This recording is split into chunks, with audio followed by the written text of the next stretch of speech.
December 19, 1942. Stalingrad pocket, Soviet Union. The Fiesler Storch descends through freezing clouds, its single engine straining against the winter wind. Inside the command bunker beneath the ruins of the Univermag department store, General der Panzertruppe Friedrich Paulus stands before a wall map. His white gloves are pristine despite everything around him crumbling into ash and ice. The map shows a shrinking perimeter. Red arrows converge from all sides. The pocket is 37 miles east to west, 28 miles north to south. Inside, 250,000 men. Paulus removes his gloves slowly, methodically. His hands shake, not from cold, but from something deeper. He is 52 years old. He has never commanded troops in the field until this year. He was a staff officer, a planner. The man who helped draft the invasion of the Soviet Union now finds himself trapped inside it. His chief of staff, Major General Arthur Schmidt, enters. Schmidt's face is harder than the frozen Volga. He carries a message. The Führer's liaison officer reports Manstein is sending someone. Schmidt says, Major Eisman, his intelligence chief. Paulus nods. He knows what this means. For 7 days, Manstein's panzers have been driving toward them from the south. Operation Winter Storm.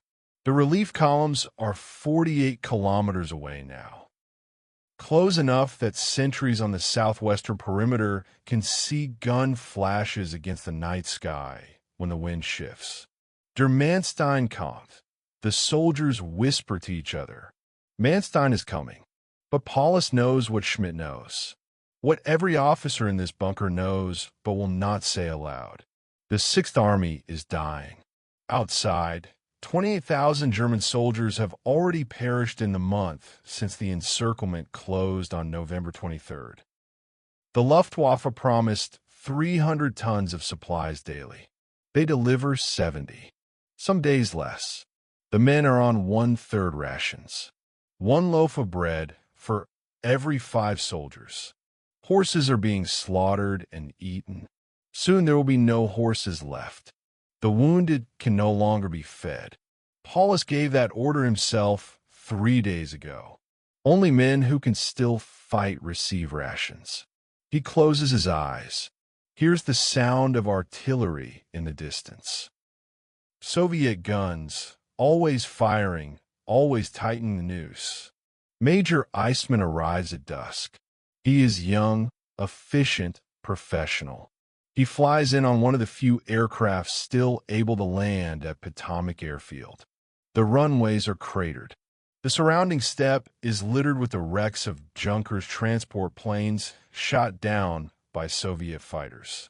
Eisman meets with Paulus and Schmidt in the cellar headquarters. The electric lights flicker. Someone has brought coffee. Real coffee, not the ersatz mixture the soldiers drink. It is a small luxury in hell. Field Marshal von Manstein sends his respects. Eisman begins. He spreads a map on the table. The 4th Panzer Army has reached the Mishkova River. Encircled. They are 35 kilometers away. 35 kilometers. Less than a day's march. Under normal conditions. The Field Marshal wishes to coordinate a link-up. Eisman continues. Operation Thunderclap. The 6th Army will attack southwestward while the 4th Panzer continues its advance. Once contact is established, a supply corridor can be opened. Paulus listens. His face betrays nothing. He was taught never to show emotion, never to question the chain of command. Schmidt leans forward. What are the Führer's orders? Eisman hesitates, just for a moment. But it is enough. The Field Marshal believes immediate action is necessary, he says carefully. The situation on the Chur front is deteriorating.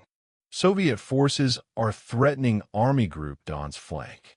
The relief operation may not be sustainable for long. That is not what I asked, Schmidt says coldly. What are the Führer's orders? The Führer has ordered 6th Army to hold Stalingrad at all costs, Eisman admits. But Field Marshal von Manstein believes. The Führer's orders are clear, Schmidt interrupts. Paulus raises a hand. Silence falls.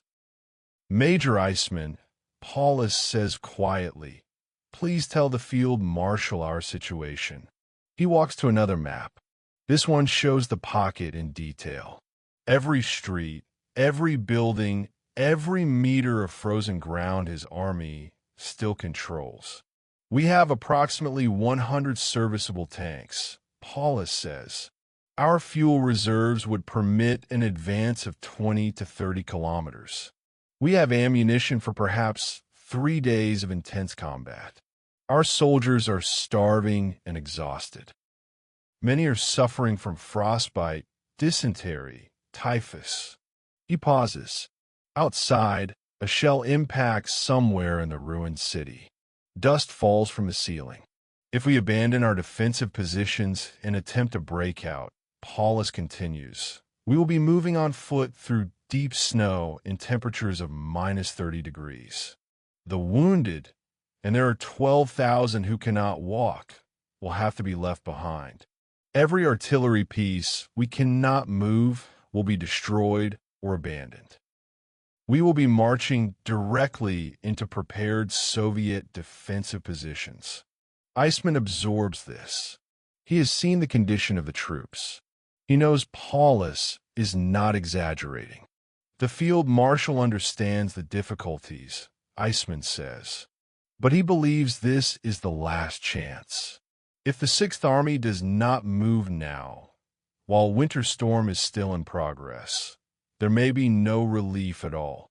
Schmidt stands. We require a direct order from the Führer himself, not suggestions, not implications. An order. Eisman looks at Paulus. The general's face is gaunt, his eyes deep set. He looks like he has aged 20 years in 20 days. Tell the Field Marshal, Paulus says slowly, measuring each word, that the 6th Army awaits orders. We will execute Operation Thunderclap when, and only when, we receive explicit authorization from Supreme Command. The words hang in the cold air. Eisman nods. He understands what has just happened. Manstein wanted Paulus to take initiative, to act on his own authority, to save his army by disobeying Hitler if necessary. But Paulus will not do that, cannot do that. The major departs before midnight. His torch lifts off from Potomnik into darkness, navigating by searchlight beams. Below him, the pocket glows with fires and explosions. 250,000 men, waiting for orders that will never come.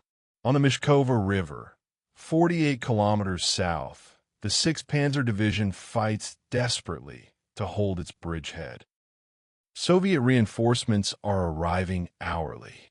The 2nd Guards Army, fresh divisions, hundreds of T-34 tanks. Manstein sits in his command train, reading Eisman's report. The truth is unavoidable now. Paulus will not move without a direct order from Hitler, and Hitler will never give that order. The Field Marshal picks up the telephone. He must try one more time. He must call Rassenberg, the Wolf's Lair. He must make Hitler understand. I fail to see what you're driving at. Hitler's voice crackles over the line. Paulus has only enough fuel for 15 to 20 miles. He says himself that he cannot break out at present. Manstein closes his eyes. Hitler is using Paulus's own words against him. The same report that outlined the Army's limitations is now being cited as proof that withdrawal is impossible. My Führer, Manstein says carefully, if we do not act now, the 6th Army will be lost. Winter storm cannot be sustained. The Soviets are launching a new offensive against the Italian 8th Army. Our entire southern flank is collapsing. Then the Sixth Army must hold Stalingrad, Hitler replies. Every day they tie down Soviet forces is another day we gain to stabilize the front. The Sixth Army will hold. That is my order. The line goes dead. December 23rd, 1942. 4 days later, Manstein gives the order to withdraw. Operation Winter Storm has failed. The 6th Panzer Division pulls back from the Mishkova River, fighting a desperate rearguard action. They came within...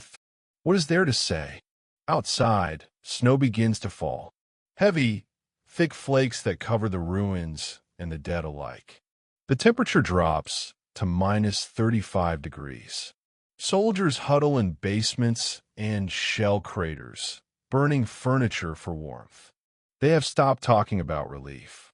They have stopped talking about Manstein. Now, they talk only about survival. About tomorrow. About the next hour. Paulus sits alone in his quarters. A small room with a table, a chair, a narrow bed. He has a single photograph of his wife Elena. He has not seen her since the summer. He will never see her again, though he does not know this yet. He thinks about the decision he made. The decision not to make a decision. The decision to wait for orders. Was it duty? Was it fear? Was it the paralysis of a staff officer thrust into a field command he never wanted? He does not know. What he knows is this. Somewhere in the ruins above him, his soldiers are dying. Not in battle, not heroically, but slowly from cold and hunger and disease. And he gave the order that keeps them here. The Führer said hold, so they will hold. Paulus picks up his pen. He begins to write in his journal. The words come slowly, carefully, in his precise handwriting. The situation requires immediate action, but action requires orders. Without orders, there can be no action. This is the principle upon which armies function. This is the principle upon which I have built my career. He stops writing, stares at the words. Then he continues. I have informed Supreme Command of our condition. I have requested permission to withdraw. Permission has been denied. Therefore we remain. This is correct. This is proper. This is as it must be. But his hand is shaking as he writes. December fades into January. The pocket shrinks. Potomac Airfield is overrun. Then Gumrak, the last airfield. Now, there is no supply at all. No evacuation. No hope. On January 24th, Paulus sends a desperate message. The front is broken. Further defense is pointless. Catastrophe is inevitable. To save the lives of the remaining troops, I urgently request permission to surrender. Hitler's reply is brief. Surrender is forbidden. The Sixth Army will hold its positions to the last man and the last bullet.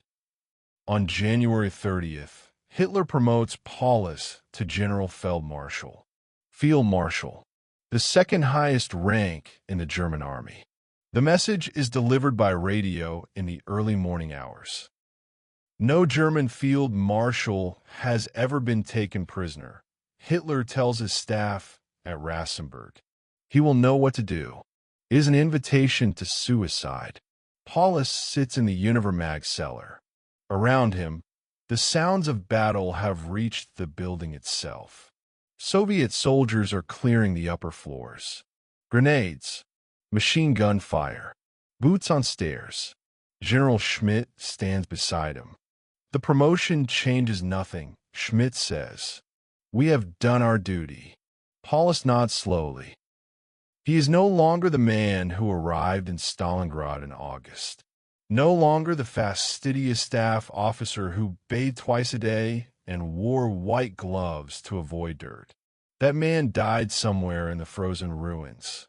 On January 31st, 1943, at 7:45 in the morning, Soviet soldiers enter the basement headquarters. A young lieutenant, Fyodor Yelchenko, finds Paulus and Schmidt in a small room. "I request," Paulus says in German, "to be taken to your commander." He does not say, "I surrender." He will later insist he was captured, not that he surrendered. But it amounts to the same thing. The war is not over. It will continue for more than 2 years. But for the Sixth Army, for the 250,000 men who marched into Stalingrad, it ends here. 91,000 surrender. The rest are dead. Of those 91,000 prisoners, only 6,000 will ever return to Germany. The decision not to authorize withdrawal from Stalingrad was one of the most catastrophic in military history. Hitler's refusal to allow a breakout, combined with Paulus's strict adherence to the chain of command, sealed the fate of Germany's largest army. The question of whether Paulus should have disobeyed orders and attempted a breakout on his own authority remains one of history's great debates. What is certain is that on December 19th, 1942, when Major Eisman flew into the pocket with Manstein's implicit suggestion to act, Paulus made the choice to wait for orders that would never come. That decision, or indecision, condemned 250,000 men to death or captivity. The Battle of Stalingrad marked the turning point of World War II on the Eastern Front. After Stalingrad, the Wehrmacht never recovered the initiative. The myth of German invincibility was shattered in the frozen ruins of a city on the Volga. To those who study history, the choices we make in moments of crisis define not only our own fate, but the fate of all who depend upon us. Sometimes the greatest failure is not in making the wrong decision, but in refusing to make one at all. If you enjoyed this historical exploration, please consider subscribing for more in-depth stories from World War II and beyond.